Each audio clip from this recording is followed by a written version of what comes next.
Slide 1. Title: Defect Equilibria Hour Diagrams. Subtitle: Extracted lecture slides from PDF content. Welcome to this lecture on defect equilibria and Brouwer diagrams. Today, we'll explore how thermodynamics governs point defect behavior in crystalline solids. We'll derive equilibrium relationships using the mass-action law and visualize their implications via Brouwer diagrams, critical for understanding ionic conductivity, redox behavior, and defect chemistry in oxides and semiconductors. Slide 2, Introduction to Defect Equilibria. Crystalline solids always contain defects. These are not flaws, but thermodynamically inevitable features. Defect equilibria describe how temperature and pressure affect the concentration of point defects, like vacancies or interstitials, which in turn influence physical properties such as conductivity, diffusion, and phase stability.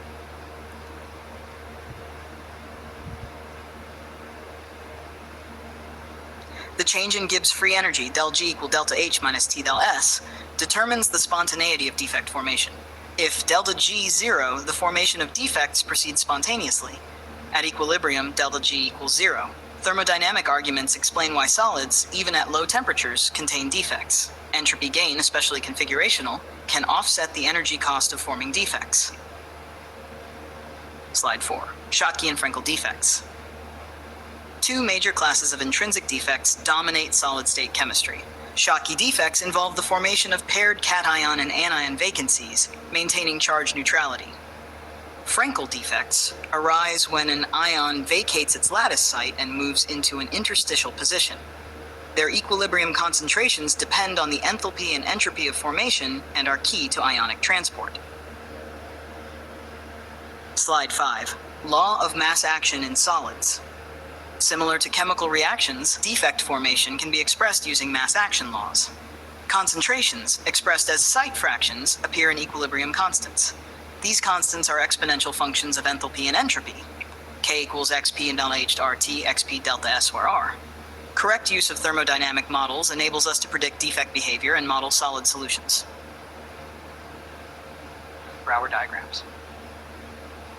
Brouwer diagrams are log-log plots of defect concentration versus oxygen partial pressure, PO2. They provide a compact way to identify which defects dominate under given conditions.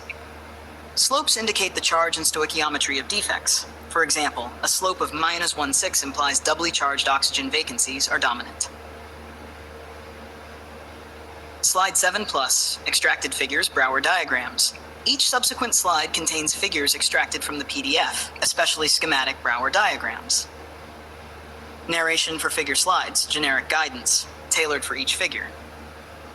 This figure presents a Brouwer diagram where defect concentrations, log scale, are plotted against oxygen partial pressure, also log scale. Observe the linear regions, each corresponds to a dominant defect species. For example, in figure 302, we see that at low PO2, doubly charged oxygen vacancies dominate. As PO2 increases, electrons or holes become significant. The slopes of these linear sections, typically minus 1/6, minus 1/4, or minus 1/3, indicate the type and charge of defects.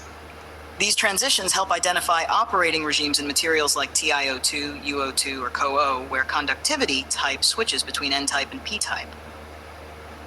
Suggested figure narrations by slide.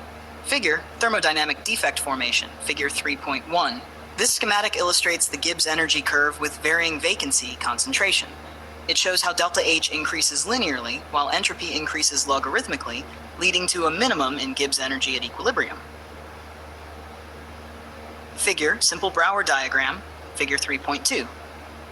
This is a classic example of a Brouwer diagram for an oxide with doubly charged oxygen vacancies and electrons. The slope of minus 1/6 indicates the relationship.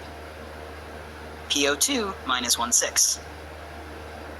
Figure, transition between dominant defects, figure 3.3. This shows how interstitial cations, e.g. amides, can become dominant over oxygen vacancies as oxygen partial pressure drops significantly. Figure, complete Brouwer diagram with mixed defects, figure 3.4 and 3.5. These diagrams include intrinsic ionization, Frenkel pairs, and both oxygen vacancy and interstitial contributions. The central region often indicates intrinsic behavior, while the flanks show P or N-type dominance. If you want these narrations